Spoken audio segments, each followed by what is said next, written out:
The Carver County Library and the Carver County Environmental Center present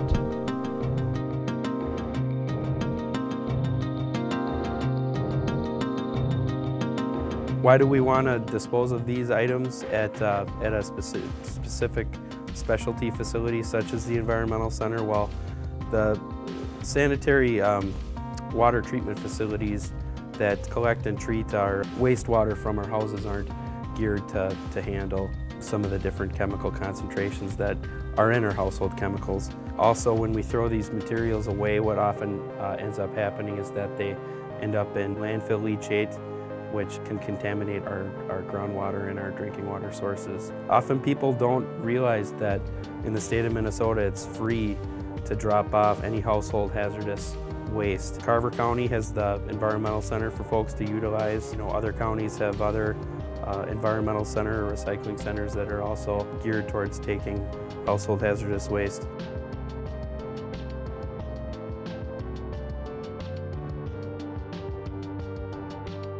As far as storage is concerned for household hazardous wastes, some things that we want to consider are keeping these chemicals and materials out of extreme heat or extreme cold. Oftentimes I see chemicals and latex paint probably being the biggest one coming into the EC that's been frozen.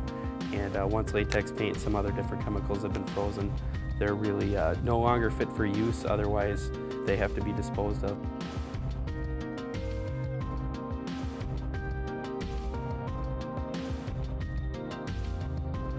Probably the majority of the questions I receive at the Environmental Center are about plastic recycling. Basically, it's quite confusing for people to distinguish between what is recyclable and what isn't recyclable with plastics.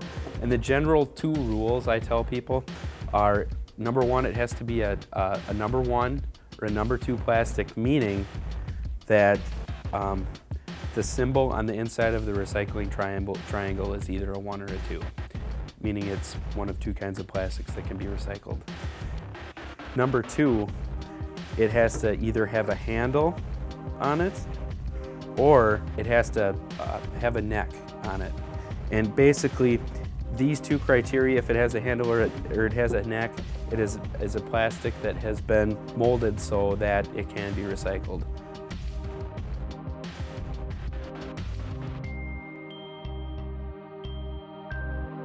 Funding for this message was provided by a grant from Community Power, Partners in Waste Education and Reduction, Solid Waste Management Coordinating Board, and also with the support of the Library Foundation of Carver County.